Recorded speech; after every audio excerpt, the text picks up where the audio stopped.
ఆదివారం రోజు ఈ ప్రవచనం చెప్పుకుంటాం. మీకు గుర్తుందా? యేసుక్రీస్తు వారు వస్తాడని 500 సంవత్సరాల ముందే ప్రవచించిన వ్యక్తి. మేకాలో కూడా ఒక విషయం చెప్పా. మేకా ప్రవచనము నెరవేరని ఉంటుంది యేసుక్రీస్తు గురించి. ఇప్పుడు ఈ జకర్యా కూడా యేసుక్రీస్తు వారి గురించి ఏం చేస్తాడు తెలుసా? ప్రకటిస్తాడు, ప్రవచిస్తాడు. యేసుక్రీస్తు మరలా రాబోతున్నాడు. ఆయన వచ్చి గాడిద పిల్ల మీద ఎక్కి ఆయన యెరూషలేముకు సీయోను నీ దగ్గరికి వస్తున్నాడు. ఈ ప్రవచన వాక్యము దేవుడు జకర్యా ద్వారా. ఆల్రెడీ మందిరం పనులు జరుగుతూ ఉన్నప్పుడు చాలామంది నిరుత్సాహపడి పెద్దవాళ్ళు అయితే మునుపున్న మందిరం మరలా వస్తా లేదా అనుకుంటే దేవుని వాక్యం ప్రత్యక్షమై మునుపుడి కంటే అధికమైన మహిమ నేను మరలా మందిరానికి ఇస్తాను, భయపడొద్దు, ధైర్యం తెచ్చుకోండి, మందిరాన్ని పునరుద్ధరించండి అని దేవుడు చెప్పాడు. ఇలాగ మందిరాన్ని అలాగా కడుతూ ఉంటే చూడండి, యేసుక్రీస్తు గురించి ఈ మధ్యలో జకర్యా ద్వారా దేవుడు మాట్లాడిన మాట ఏంటంటే, మొదటగా గాడిద పిల్ల మీద యేసుక్రీస్తు వారికి వస్తున్నారు. ఒకటి. నెక్స్ట్ యేసుక్రీస్తు వారి గురించి ఆయన ఏమేమి ప్రవచనాలు చెప్పాడో చూద్దాం. జకర్యా 3:8, 3వ అధ్యాయం 8వ వచనం చూడండి.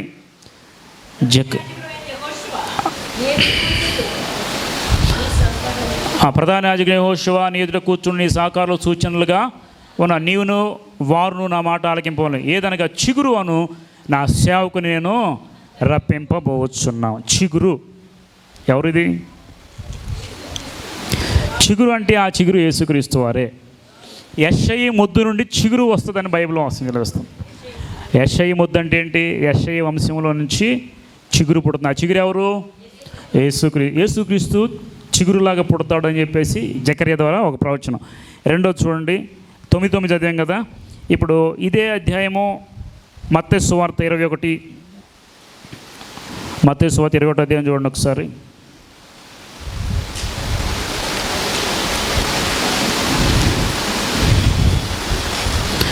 మత్తయి సువార్త 21 అధ్యాయంలో 5వ వచనం, 5 నుండి 4 నుండి చూడండి. 4 చదువమ్మా. ప్రవక్త వలన చెప్పబడినది నెరవేర్చినట్లు ఇది జరిగిన అదేమనగా, ఇదిగో నీ రాజు సాత్వికుడై గాడిదను భారవాహిక పశువు పిల్లని చిన్న గాడిదను ఎక్కి నీ యొద్దకు. ఇది ఎవరు చెప్పారు ముందే?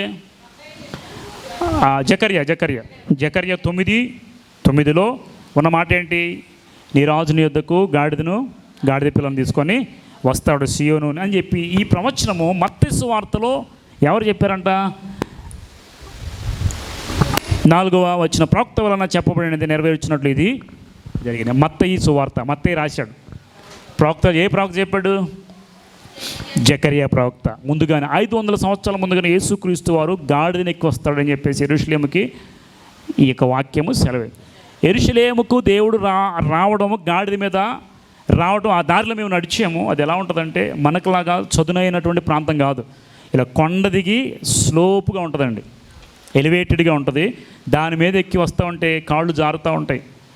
ఆ వర్షం వచ్చి అంతా కిందంతా నున్నగా ఉంటుంది. దాన్ని ఎక్కి వస్తూ ఉన్నాడంట యెరూషలేము ప్రాంతంలోకి. యెరూషలేము అంతా కొండల ప్రాంతం, సాధారణ రోడ్లా ఉండవు. అటువైపు నుండి యెరూషలేముకు మందిరానికి రావాలంటే ఎత్తు నుండి కిందకి రావాలి. అటు ఇటు సమాధులు ఉంటాయి. ఈ పక్కనే జకర్యా మలాకి సమాధి ఉంటుంది. మీరు వెళ్ళి చూసినప్పుడు, యెరూషలేము వెళ్ళినప్పుడు చూడండి, ఆ దారి దిగే టైంలోనే ఈ జకర్యా మలాకి కొంతమంది ప్రవక్తల సమాధులు పక్కనే ఉంటాయి. మాకు చూపించారు, మేము ఆ రోడ్డు మీద నడుస్తుంటే. ఆయనే చెప్పాడు ఇక్కడ యేసుక్రీస్తు ఈ దారిలో వస్తాడని. ఆయన సమాధి కూడా పక్కనే ఉంటుంది యెరూషలేము ప్రాంతంలో. కాబట్టి గుర్తుపెట్టుకోండి, జకర్యా యేసుక్రీస్తు గురించి ముందుగానే. జకర్యా 13:6-7 చూడండి ఒకసారి. జకర్యా 13వ అధ్యాయము 6-7 వచనాలు. నీ చేతులకు గాయములేమని వారు అడుగుగా, నన్ను ప్రేమించిన వెంట నాకు కలిగిన గాయములని చెప్పును. ఖడ్గమా నా గొర్రెల కాపుర మీదనో నా సహకారం మీదనో పడును. ఇదే సైన్యులకు యెహోవా వాక్కు, గొర్రెలు చెదిరిపోనట్లు కాపరిని హతము చేయదును, చిన్నవారి మీద నేను హస్తం ఉంచుదును. ఇదే యెహోవా. ఇదేంటి తెలుసా? యేసుక్రీస్తు చేతులకు దేహానికి గాయాలు అవుతాయి. కాపరిని కొడితే గొర్రెలు ఏమైపోతారు?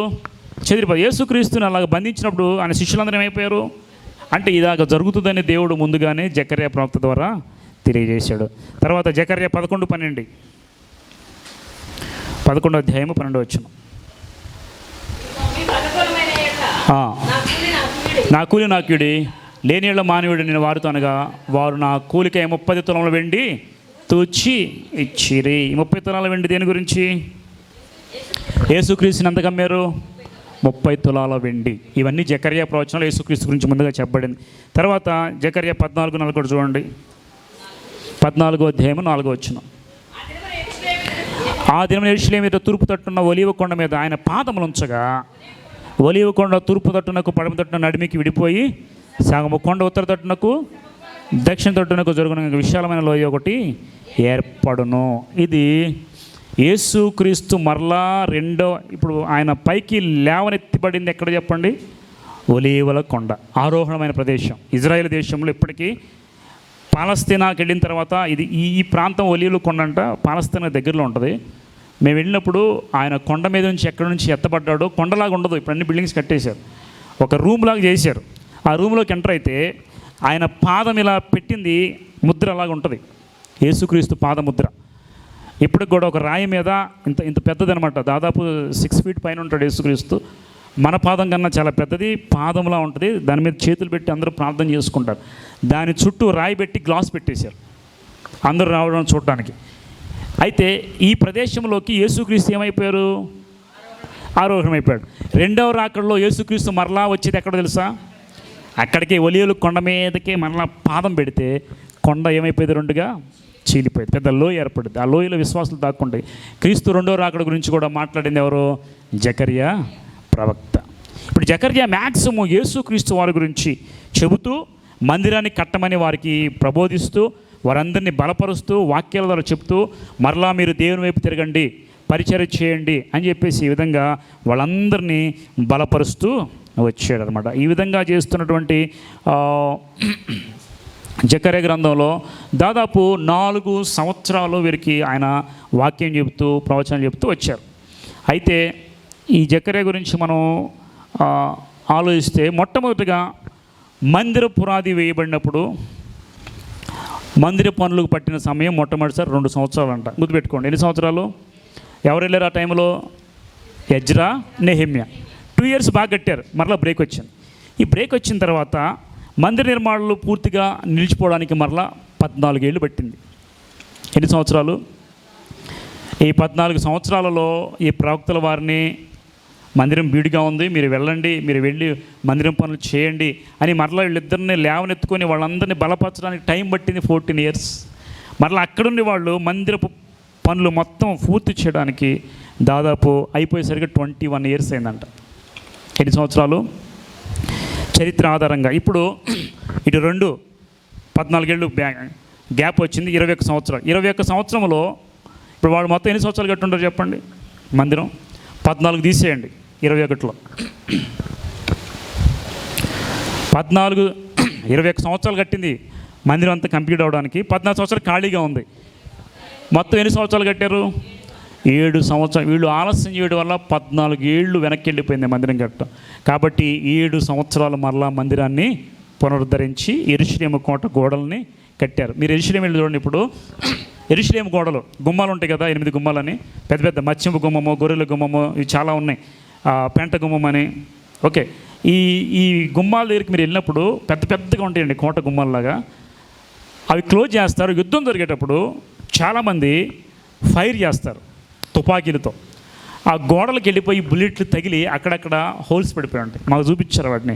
అవన్నీ ఏంటి చూసారంటే బుల్లెట్ తగిలి గోడ పైపోకుండా గోడకి కొంచెం కొంచెం హోల్స్, ఇప్పుడు ఎలా అక్కడక్కడ మీకు కనపడుతుంది చిన్న చిన్న మచ్చలు, అట్లా గోడలకు ఉంటాయి.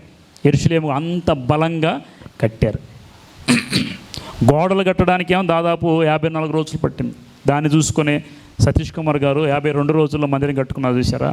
అంటే ఈ గోడలు వాళ్ళు కట్టింది ఏంటి? ఇప్పుడు యెరూషలేము పట్టణమా, మందిరమా, గోడలా? మందిరాన్ని పునరుద్ధరించారు. చెప్తానండి, మందిరాన్ని పునరుద్ధరించారు. మందిరం పునరుద్ధరించిన గోడలన్నీ యెరూషలేము చుట్టూ ప్రాకారాలు కట్టుకున్నారు. ఓకేనా? ఇదంతా చేసిన తర్వాత ఎజ్రా కాలంలో, నెహెమ్యా కాలం మరలా వచ్చి మందిరానికి మరలా ఏం చేశారు? వాళ్ళు ఓపెన్ చేసుకున్నారు. 7 ఇయర్స్ అయిపోయింది కదా. ఇప్పుడు మందిరాన్ని మరలా పునరుద్ధరించి ఆ మందిరంలో దేవుని పనులు చేస్తూ యాజకులుగా ఉంటూ మరలా కొనసాగించారు. ఎప్పుడు? 7 సంవత్సరాలు అయిపోయింది. అంటే క్రీస్తుకు పూర్వము 500 సంవత్సరాలు. ఓకే, ఇప్పుడు మందిరం ఎన్నిసార్లు కట్టబడింది, ఎన్నిసార్లు పడబడింది చెప్పండి మీరు. మొట్టమొదటి మందిరం కట్టింది ఎవరు? సొలొమోను. సొలొమోను మందిరాన్ని కట్టాడు. మందిరాన్ని కట్టిన తర్వాత ఆ మందిరం కొంతకాలం బాగా, అంటే దాదాపుగా ఆ మందిరాన్ని కట్టడానికి ఇప్పుడు ఉన్నటువంటి డబ్బులతో పోలిస్తే 2 లక్షల కోట్లకు పైగా అవుతుందంట ఎస్టిమేషన్. మందిరాన్ని కట్టడానికి అయిన డబ్బు ఎంత? 2 లక్షల కోట్లకు పైగా. 1,00,000 కోట్లు అంటేనే చాలా ఎక్కువ, కానీ 2 లక్షల కోట్లు అంటే అంత బంగారము, అంత కలప, వెండి, ఇత్తడి, పాత్రలు, సామాగ్రి అన్నీ చాలా చక్కగా కట్టించాడు సొలొమోన్. ఈ మందిరము కట్టించిన తర్వాత ఎవరి కాలంలో 2గా అయిపోయింది? సొలొమోను తర్వాత రెహబాము. యెరోబాము అంటేనేమో ఆయన సేవకుడు, 10 గోత్రాలు తీసుకెళ్ళిపోయాడు. రెహబాము దగ్గర ఎన్ని గోత్రాలు ఉన్నాయి? 2 గోత్రాలు. ఈ సొలొమోను తర్వాత ఆయన కుమారుడు కాలంలో రాజ్యం 2గా చీలిపోయింది. ఇప్పుడు యెరూషలేము మందిరానికి యూదా వాళ్ళే వస్తున్నారు, ఇజ్రాయేల్ వాళ్ళు రావట్లేదు. అందుకని వాళ్ళు రాకుండా ఎప్పుడు యుద్ధాలు జరుగుతూ ఉన్నాయి వాళ్ళకి. మందిరం దూరం అయిపోయింది. అలాగలాగా వాళ్ళు రాజులు పరిపాలిస్తూ ఉంటే చివరి రాజులు ఇప్పుడు యెహోయాకీను తెలుసు కదా, సిద్కియా కళ్ళు ఓడదించారు. ఆ టైంలో యూదా రాజ్యం మీదకే బబులోను సామ్రాజ్యం వచ్చి దండెత్తింది. ఓకే, అక్కడ యెరూషలేము మందిరం ఉంది. ఇజ్రాయేల్ మీదకి అశ్షూరులు వచ్చారు. కొల్లగొట్టుకుని పోతా మందిరాన్ని కాల్చివేసి, ఎవరు? నెబుకద్నెజరు కాలంలో రాజులు మందిరాన్ని కాల్చివేసి అందులో బంగారము, ఇత్తడి, వెండి సామాగ్రిని మొత్తం దోచుకొని వెళ్ళిపోయారు. మందిరం అంతా కాలిపోయింది. వీళ్ళు వెళ్ళిపోయిన తర్వాత ఎన్ని సంవత్సరాలు అక్కడ ఉన్నారు? 70 ఏళ్ళు. ఈ 70 ఏళ్ళు ఈ మందిరం అంతా నిర్జీవంగా ఉంది. యెరూషలేము పట్టణం అంతా కాల్చబడింది. 70 ఏళ్ల తర్వాత దేవుడు మరలా నెహెమ్యాతో మాట్లాడితే నెహెమ్యా వచ్చి మరలా మందిరాన్ని పునరుద్ధరిస్తాడు. నెహెమ్యా, ఎజ్రా. ఓకే, తర్వాత హగ్గయి, మలాకి వచ్చారు ప్రవక్తలు. వీళ్ళు వచ్చి మందిరాన్ని పునరుద్ధరించి ఇంకా కట్టించకంటే 21 సంవత్సరాల మొత్తాన్ని ఫినిష్ చేస్తారు. ఇప్పుడు మందిరం మరలా కట్టబడి, దాన్ని ఏ మందిరం అన్నారు? మొదటి మందిరం సొలొమోను కట్టాడు. రెండో మందిరం ఎవరు కట్టారు? నెహెమ్యా, ఎజ్రా, ఈ హగ్గయి, జెరుబ్బాబేలు యొక్క నాయకత్వంలో వీళ్ళందరూ కలిసి కట్టారు. ఇది రెండోసారి మందిరం అంటారు. ఈ రెండో మందిరాన్ని మరలా 500 సంవత్సరాలు గడిచిపోయింది. ప్రవక్తలంతా అయిపోయారు. ఇక్కడ నుండి యేసుక్రీస్తు పుట్టేంతకాలము 500 సంవత్సరాలు డార్క్ పీరియడ్ అంటారు, చీకటి కాలము. గుర్తుపెట్టుకోండి. ఇంకా ప్రవక్తలు లేరు, అయిపోయారు ప్రవక్తలు. ఈ మలాకీతో ప్రవక్తలు అయిపోతారు. మలాకీ తర్వాత ఇంకేమైనా ఉందా? కొత్త నిబంధన. అంటే 500 years దాన్ని డార్క్ పీరియడ్ అంటారు. అంటే దేవుని దగ్గర ఉన్న ఒక మాట భూమి మీదకి రాలేదు, ఒక ప్రవక్త రాలేదు, ఎవరికి ఇష్టం వచ్చిన వాళ్ళు బతికేశారు. అంతకుముందు ప్రవక్తలు చెప్పేవాళ్ళు తప్ప. ఇప్పుడు ఎవరు చెప్పేవాళ్ళు లేరు, ఇష్టానుసారంగా బతికేశారు. వాళ్ళకి ధర్మశాస్త్రం లేదు ఇంకా. అర్థమవుతుందా? అయితే ఈ 500 సంవత్సరాల తర్వాత మళ్ళీ యేసుక్రీస్తు గురించి చెప్పబడిన ప్రవచనాలన్నీ కూడా నెరవేర్చబడతాయి. మరియమ్మ గారి దగ్గరికి దూత వచ్చి రావటం, యేసుక్రీస్తు పుట్టడం. ఇప్పుడు యేసుక్రీస్తు పుట్టిన తర్వాత ఓకే, మందిరానికి వచ్చి యేసుక్రీస్తు వాళ్ళ దగ్గరికి వచ్చి ఆయన సర్వీస్ చేసి సంవత్సరానికి ఒకసారి వచ్చి వెళతా ఉండేవాడు. యేసుక్రీస్తుకి మందిరంలోనే సున్నతి చేశారు. ఆయన మందిరంలో బోధించేవాడు. యేసుక్రీస్తు ఒకసారి వెళతా అంటాడు శిష్యులతో, ఇదిగో మందిరం చూడు ఎంత బాగుందో. శిష్యులంటే దీన్ని పడేయండి, 3 రోజుల్లో కట్టేస్తాను. ఎవరు కట్టిన మందిరం ఇది? సొలొమోను కట్టిన దాన్ని, పాడైపోయిన దాన్ని నెహెమ్యా కాలంలో పునరుద్ధరించారు. 500 సంవత్సరాలు గడిచిపోయి ఇప్పుడు ఈ మందిరాన్ని చూసి యేసుక్రీస్తు శిష్యులు యేసుక్రీస్తు అంటారు, ఈ మందిరం మరలా పడగొట్టబడుతుంది. యేసుక్రీస్తు అంట యెరూషలేములోకి వచ్చి గాడిదెక్కి వచ్చాడు కదా, అక్కడ ఆగి మందిరం వైపు చూసి కన్నీరు కారుస్తాడంట. ఎందుకు తెలుసా? తర్వాత ఇది కొల్లగొట్టబడుతుంది. ఎవరికి తెలియదు, యేసుక్రీస్తు వరకు తెలుసు. కాబట్టి ఈ మందిరం మరలా కొల్లగొట్టబడుతుంది, కూలద్రోయబడుతుంది అని చెప్పి మందిరం వైపు చూసి కన్నీరు కారుస్తాడు. అంటే మందిరం మరలా పడగ. యేసుక్రీస్తును సిలువేశారు. తర్వాత సిలువ వేయబడిన తర్వాత క్రీస్తు వారిని 3వ దినం లేచాడు. ఓకే, లేచిన తర్వాత ఆయన ఆరోహణం వెళ్ళిపోయాడు. సిలువ వేసేటప్పుడు ఆ ఇజ్రాయేల్ యూదులందరూ ఏమన్నారు? ఆయన పిలాతు ఈయన మీద ఏ నేరం లేదు, నేనేం శిక్షించను, విడిచిపెట్టేస్తానంటే వాళ్ళు ఏమంటారు? మా మీద మా పిల్లల మీద ఈ పాపము శాపం ఉండునుగాక అని వాళ్ళు అంటారు. పిలాతు ఉండకూడదు అంటాడు. ఈ ఏదైతే శాపం వారు కోరుకున్నారో తెలియకనే యేసుక్రీస్తు చనిపోయి ఆరోహణమై పైకి వెళ్ళిపోయిన తర్వాత దాదాపు 70 సంవత్సరాల తర్వాత క్రీస్తు శకం అంటే క్రీస్తు తర్వాత 70 సంవత్సరాల్లో టైటస్ అనే ఒక రాజు వచ్చి మందిరాన్ని కొల్లగొట్టి యూదులందరినీ కాల్చేస్తున్నారు. అర్థమవుతుంది అందరికీ? యేసుక్రీస్తు తర్వాత 70 సంవత్సరాలు అయిపోయింది. అప్పటికి ఆ మందిరం అంతా కొల్లగొట్టబడింది, మందిరం అంతా కాల్చబడింది, మందిరం అంతా మరలా దోచుకెళ్ళిపోయారు. మరలా మందిరం ఏమైపోయింది? నిర్జనం అయిపోయింది, నిర్జీవం అయిపోయింది. ఇప్పుడు ఇజ్రాయేల్ అందరూ ఏమైపోయారు? యెరూషలేములో ఉన్న వాళ్ళు యూదులందరూ చల్లా చెదిరైపోయి ప్రపంచ దేశాలకు చెదిరిపోయారు. ఎటోళ్ళు పరిగెత్తారండి. చంపేస్తూ ఉంటే హిట్లర్ తెలుసుగా మీకు, లక్షల మందిని చంపేశాడు. అట్లా చంపేస్తూ ఉంటే ఈ యూదులందరూ ఏం చేశారు సార్? ఇటు తోచున్నట్టు ఒకడు ఆసియా వెళ్ళాడు, ఒకడు ఆఫ్రికా వెళ్ళాడు, ఇంకోటి యూరోప్ వెళ్ళిపోయాడు. ప్రపంచం అంతా చెదిరిపోయారు. యేసుక్రీస్తు చనిపోయింది 70 సంవత్సరంలో. ఈ 70 సంవత్సరం నుండి దాదాపు 1948వ సంవత్సరం వరకు ఇజ్రాయెల్ ఎవరు తిరిగి రాలేదు. ఎన్ని సంవత్సరాలు మొత్తం? దాదాపు 70 సంవత్సరం 1948, దాదాపు 1900 సంవత్సరాలు వేసుకోండి. 1900 ఇయర్స్ ఇజ్రాయేలీలు యూదులు యెరూషలేములో లేరు. మందిరం కొల్లగొట్టిపోయి. ఇప్పుడు చుట్టుపక్కల ఉన్న దేశాలన్నీ ఏంటి? అరబ్ దేశాలు. అంటే మీ ఇంటి పక్కన ఎక్కడన్నా ఖాళీ స్థలం దొరికితే 10-15 ఏళ్ళలో ఎవడో ఒకటి కబ్జా అయిపోయేది. ఇన్ని వందల సంవత్సరాలు ఖాళీగా ఉన్న స్థలాన్ని ఇప్పుడు ఎవరు ఆక్రమించుకున్నారు? వాళ్ళు ఆక్రమించేసుకున్నారు ఆల్రెడీ. పాలస్తీనా అంతా ఎవరిది అనుకున్నారు? గాజా అంతా ఎవరు? ఇజ్రాయెల్ దేశంలో బెత్లెహేమ్ అంతా ఎవరు? అన్నీ వీళ్ళు వచ్చి ఆక్రమించుకునేసరికి ఇప్పుడు దేవుని ప్రవచనం ఏమంటే మరలా నేను యూదులందరినీ సమకూరుస్తానని దేవుడు చెప్పాడు కదా. 1948 మే 14వ తారీఖున సంథింగ్ డేట్ ఉంది. ఆ రోజున ఇజ్రాయెల్ దేశం ఐక్యరాజ్య సమితిలో మాకు దేశం కావాలని వాళ్ళు నిలబడ్డారు. ఎవరు ఒప్పుకోవాలి దేశం ఇవ్వడానికి? ఓటింగ్ పెట్టారు. ఓటింగ్ పెడితే ఒక్క ఓటుతో ఇజ్రాయెల్ దేశం నెగ్గింది, దేశం ఏర్పడింది. ఆ ఒక్క ఓటు ఎవరు వేసారు తెలుసా? దేవుడే వేశారు. చెప్తారు ఇప్పటికి హిస్టరీ. ఆ ఒక్క ఓటు ఎవరు వేసారో తెలియదు, దేవుడే వేసారు అంటారు. ఆ ఒక్క ఓటుతో వాళ్ళు గెలిచి ఇజ్రాయెల్ దేశాన్ని తీసుకొని దాదాపు 1948 సంవత్సరం ఇప్పటి వరకు ఎన్ని సంవత్సరాలు అయింది దాదాపు చూసుకోండి మీరే. 73-72 ఇన్ని సంవత్సరాల్లో వాళ్ళు 10 సంవత్సరాల్లో ఇజ్రాయెల్ దేశం ఏర్పడిన తర్వాత 6 రోజులకి యుద్ధం వచ్చేస్తాడు మీదకి. ఎన్ని రోజులకి? 6 days. ఇజ్రాయెల్ దేశం ఏర్పడిన 6 రోజులకే యుద్ధం వచ్చేసింది. చుట్టుపక్కల ఉన్న 8 దేశాలలో యుద్ధం ప్రకటించారు. అంటే వీళ్ళు మా స్థలం మాకు కావాలంటున్నారు కదా, మేమేమో ఇది మేము స్థిరపడ్డాం. ఎన్ని యుగాలు బతికుంటే చెప్పండి? వాళ్ళ తరాలు ఎన్ని తరాలు బతికుంటాయి అక్కడ. మీరు వెళ్ళిపోమంటే మేము ఇక్కడ వెళ్తామని చెప్పి వాళ్ళు యుద్ధం ప్రకటిస్తే ఆ యుద్ధాన్ని 6 రోజుల్లోనే జయించారు వీళ్ళు. జయించి వాళ్ళని అంత స్వాధీనం చేసుకొని అలా వాళ్ళ దేశాన్ని పెంచుకుంటూ పాలస్తీనా గాజా కూడా ఇందులోదే. ఉత్తర ఇజ్రాయేలు, దక్షిణ అప్పుడు యూదా దేశం ఇజ్రాయెల్ దేశం రెండుగా ఉన్నాయి కదా. ఈ దేశం అంతా గాజాగా మార్చబడింది, అంతా ఆక్రమించుకున్నారు. ఇప్పుడు అవన్నీ కూడా వీళ్ళు ఇప్పుడు యెరూషలేము దేశంలో పాలస్తీనా ఒకటే మధ్యలో ఉంది. పాలస్తీనియన్లు అంటే వాళ్ళు అరబ్స్. అక్కడ వాళ్ళు వెళ్ళేది గాజా ప్రాంతం. గాజాను దేవుడు ముట్టడి చేశాడు, మొత్తాన్ని కాల్చిపడేశాడు. చూడండి, ఇప్పుడు మందిరం ఎన్నిసార్లు కట్టబడింది? 2 సార్లు. మందిరం ఇప్పటికి వాళ్ళకి లేదు. వెస్ట్రన్ వాల్ అని ఒకే ఒక గోడ ఉంది సొలొమోను కట్టిన మందిరంలో. ఇదంతా మందిరం అనుకోండి, ఇది తూర్పు, పడమర, ఉత్తర, దక్షిణం, ఈస్ట్, వెస్ట్, నార్త్, సౌత్. ఇప్పుడు దక్షిణ గోడ ఒకటే ఉంది కదా, ఆ ఒక్క గోడ మొత్తం అంతా పడిపోయింది. వాళ్ళు అలక్సా మసీద్ కట్టుకున్నారు.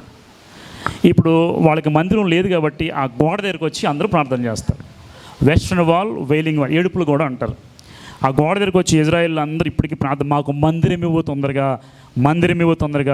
దానినే 3వ మందిరం అంటారు. నీకు అర్థమైంది ఇప్పుడు? ఎన్నో మందిరం అది? 3వసారి కట్టబడే మందిరం. కట్టబడితే దేవుని రాకడ వచ్చినట్టే. దేవుని రాకడ సమయంలో 3వ మందిరంగా కట్టబడుతుంది. కాబట్టి ఇప్పుడు మీకు అర్థమైందా మందిరం చరిత్ర అంతా? 3వసారి. హేరోదు కూడా ఉన్నప్పుడు యేసుక్రీస్తు కాలం ముందులో మందిరాన్ని కొంచెం పునరుద్ధరించారు హేరోదు ఉన్న టైంలో. ఇప్పుడు 3వసారి మందిరం కట్టబడిందంటే యేసుక్రీస్తు రాకడ వచ్చినట్టే. ఇప్పుడు మందిరం కట్టడానికి ప్లాన్ రెడీ చేసుకున్నారు. ఎప్పుడైతే వీళ్ళు యుద్ధం సాధిస్తారో, యుద్ధం వచ్చేస్తుందో, యుద్ధం చేసి ఆ ప్లేస్ను వాళ్ళు తీసేసుకుంటారో యూదులు, 24 అవర్స్లో మందిరం లేస్తుందంట. 24 గంటల్లో. వాళ్ళు ఎన్ని సంవత్సరాలు కట్టారు? దాదాపు 44 సంవత్సరాలు కట్టారు. తర్వాత 21 సంవత్సరాలు కట్టారు. ఇప్పుడు 24 అవర్స్, 24 గంటల్లో దేవుని మందిరం కట్టబడుతుంది. అంత టెక్నాలజీతో రెడీగా ఉన్నారు వాళ్ళు మందిరం కోసం. ఇజ్రాయెల్కి మందిరం లేదు ఇప్పుడు. దేవుని మందిరంలో, యెరూషలేములో, సొలొమోను కట్టిన మందిరంలో అల్-అక్సా మసీద్ ఉంది. ఇప్పుడు వాళ్ళు ఏమంటారు? ఇది మా ప్లేసు, మా మహమ్మద్ ప్రవక్త ఇక్కడే జన్మించాడు, ఇక్కడే ఆయన ప్రార్థన చేశాడు కాబట్టి ఇది మాకు కావాలి అంటారు. కాదు ఇది మా స్థలం. ఇప్పుడు అందుకే ఇజ్రాయెల్కి వాళ్ళందరికీ గొడవలు కావడం ఆ మందిర స్థలం దగ్గరే. ఆ మందిరం కొంద ఎవరంటే ఎవరు కొన్నారు చెప్పండి? గతంలో చెప్పే మీకు మందిర స్థలంగా ఉంది ఎవరు? అర్నోను కళ్ళమును దావీదు కొని సొలొమోనుకి ఇచ్చాడు. కొన్నాడు. దాని పత్రాలు ఎక్కడ అంటే బైబిల్ గ్రంథంలోనే ఉన్నాయి. దానికి నాది అనుకుంటున్నారు కదా. బైబిల్ గ్రంథం చూస్తే అర్నోను కళ్ళాన్ని ఇంత ధనం ఇచ్చి వెలబెట్టి కొన్నాడు దావీదు. అక్కడ సొలొమోను మందిరం కట్టాడు. బైబిల్ హిస్టరీ తెలిస్తే సరే, వాళ్ళ పేరు మీద ఉన్నా కానీ ఇల్లు వేసుకుని పోతారా? మీకు తెలీదు. ఏదో మీరు మధ్యరాత్రి పడుకుని ఉదయం లేచేసరికి ఆడ పడగొట్టబడింది, మంది కట్టబడింది అనేది వార్త ఉంటారు మీరు అనుకోకుండా. అది ఎప్పుడు జరుగుద్ది అంటే రెండవ రాకడ. అది చాలా సమీపంగా ఉంది. దానికోసం యెరూషలేములో యుద్ధాలు మొన్నే 3వ ప్రపంచ యుద్ధం వచ్చేసింది అనుకున్నారు. యాక్చువల్గా శాంతి చర్చలు వచ్చేసింది. వాళ్ళు ఎంతకాలం ఉంటుంది శాంతి? వాళ్ళకి చెప్పలేం. ఈరోజు శాంతి అన్నారంటే సాయంత్రానికి మళ్ళీ ఇద్దరు రావచ్చు యెరూషలేము. ఎప్పుడు అవుతుందో తెలియదు. కాబట్టి మీరందరూ అలర్ట్గా ఉండండి. దేవుని రాకడ సిద్ధపాటు కలిగి ఉండి. నిజంగా జకర్యా, హగ్గై ప్రవక్తలు ఇద్దరు మందిరం కట్టడానికి చాలా ప్రవర్తించబడి. మీరు ఒక విషయం చెప్తానండి. మీరు 10 స్టేర్ బిల్డింగ్ అని కట్టుకోండి, పెద్ద అపార్ట్మెంట్ కట్టుకోండి, మీరు రేపు వెళ్ళేటప్పుడు దాన్ని విడిచిపెట్టి వెళ్ళిపోవాల్సిందే. అదే దేవుని మందిరాన్ని పునరుద్ధరించి దేవుని మందిరంలో మీరు పాలిభాగసే దేవుని మందిరాన్ని మీరు కట్టగలిగితే పరలోకం వెళ్ళిన తర్వాత మీకు ఇచ్చే ఘనత వేరు. కిరీటాలు, వజ్రాలు అవి ఏమి ఇస్తాం నాకు తెలియదు. అన్ఎక్స్పెక్టెడ్, మనం ఎక్స్పెక్ట్ చేయలేం. Unlimited blessing. కాబట్టి దానికోసం ప్రయాసపడండి. మందిరం, దేవుని మందిరాన్ని మనం కట్టుకోకపోతే మీరు అనుకోవచ్చు దేవుడు ఐశ్వర్యవంతుడు కదా, దేవుడు డబ్బు కావాలా? మీరు చెప్పండి. దేవుడు ఐశ్వర్యవంతుడు, సమస్త భూమి ఆయనదే, ఆ సృష్టి మొత్తం ఆయనదే. మన మహా అయితే మాకు కొంచెం స్థలం చూస్తాం, కానీ ఎన్నో గ్రహాలు, విశ్వంలో ఎన్నో సూర్యచంద్ర నక్షత్రాలు, గెలాక్సీలు అన్నీ ఎవరివి? దేవుని. కానీ దేవుడు మనిషిని ఎందుకు అడుగుతున్నాడు? నేను డైరెక్ట్గా భూమి మీదకి వచ్చి పని చేయలేను, కాబట్టి మీరు కట్టడం వల్ల నేను అక్కడ నివాసం చేసి నేను ఆశీర్వదిస్తానని దేవుడు మనకి ఇచ్చాడన్నమాట పని. కాబట్టి దేవుని మందిరపు పని అనేది ప్రతి ఒక్కరూ బాధ్యతగా చేయాలి. నాకెందుకులే అనుకోకూడదు. ఎప్పుడైతే మీరు బాధ్యత చేస్తారో అప్పుడు మందిరం అభివృద్ధి చెందుతుంది. ఎప్పుడైతే నాకెందుకులే అని మనం అలా దూరంగా ఉన్నాం అనుకుంటాం, ఏమవుతుంది? దేవుడు నాకు ఇచ్చిన పని నేను సరిగా చేయలేకపోతున్నాను. అందుకే దేవుడు మీరు ఎంత చేసినా కానీ మీరు ఆశీర్వాదం పొందట్లేదు. కారణం ఏంటి తెలుసా? నా పనిని మీరు నిర్లక్ష్యం చేస్తున్నారు. మీకే కాదు, నాకు కూడా వాక్యం అనుమతిస్తుంది. కాబట్టి గుర్తుపెట్టుకోండి, దేవుని యొక్క పనిలో మనందరం కూడా పాలిభాగస్తులై ముందుకెళ్ళి దేవుని పనిని ఘనంగా జరిగిద్దాం. దేవుడి ఈ మాటలు దీవించి ఆశీర్వదించి ఫలింపచేయునుగాక. ఆమేన్, ఆమేన్.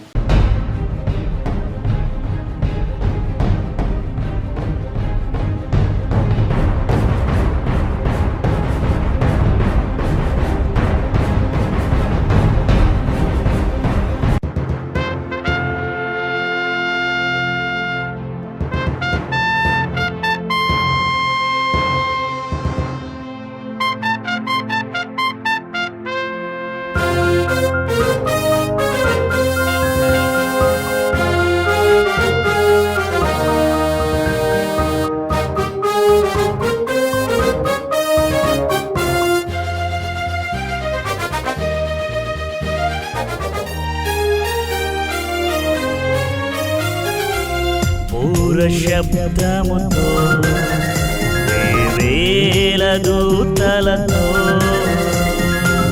పూర శబ్దముతో వేల దూతలతో, మేఘాల మీద యేసు వచ్చుచున్నాడు.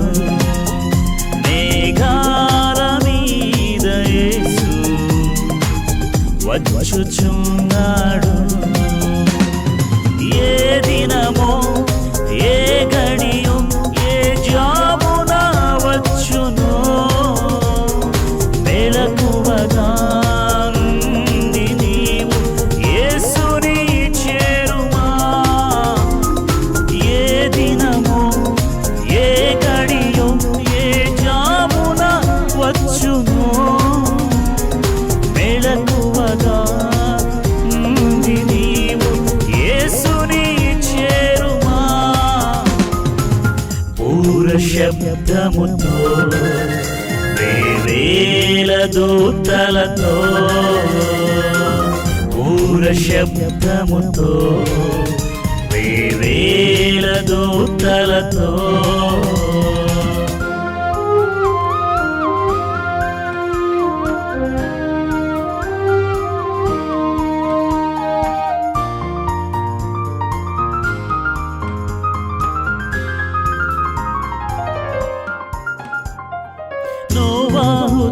దినములు ఎలాగుండెను, యేసయ్య రాకడ అలాగే ఉండును. నోవాహు దినములు ఎలాగుండెను, యేసయ్య రాకడ అలాగే నుండును. పాపము బహు విస్తరించి సువార్తనే విడిచి తినుచు త్రాగుచు పెండికిచ్చుచు దేవునినే మరచి జల ప్రళయము వచ్చి వారిని ముంచివేయు వరకు, జల ప్రళయము వచ్చి వారిని ముంచివేయు వరకు ఎవ్వరును ఎరుగకనే నశించిపోయిరి, ఎవ్వరును ఎరుగకనే నశించిపోయిరి. పూర శబ్దముతో వేవేల దూతలతో, పూర శబ్దముతో వేవేల దూతలతో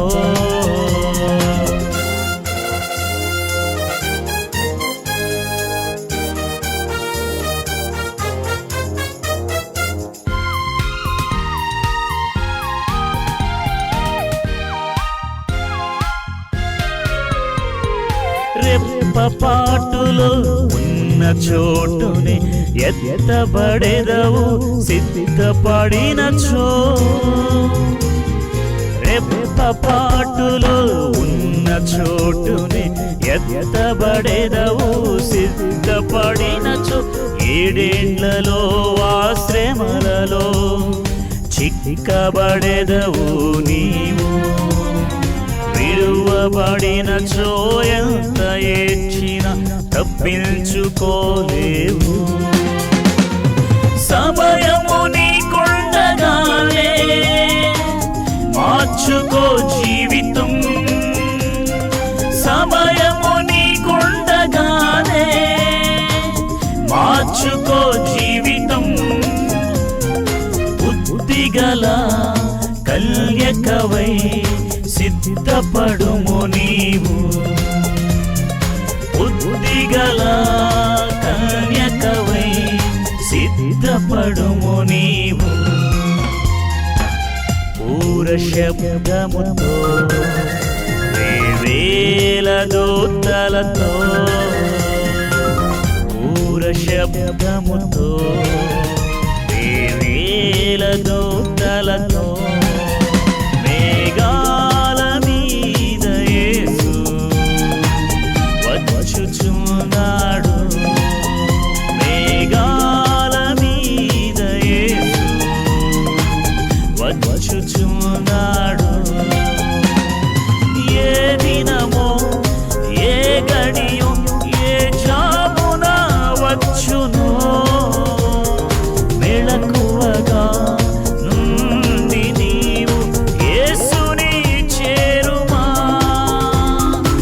ఏ దినమో ఏ గడియో ఏ జామున వచ్చునో, మెళకువగా నుండి నీవు యేసుని చేరుమా.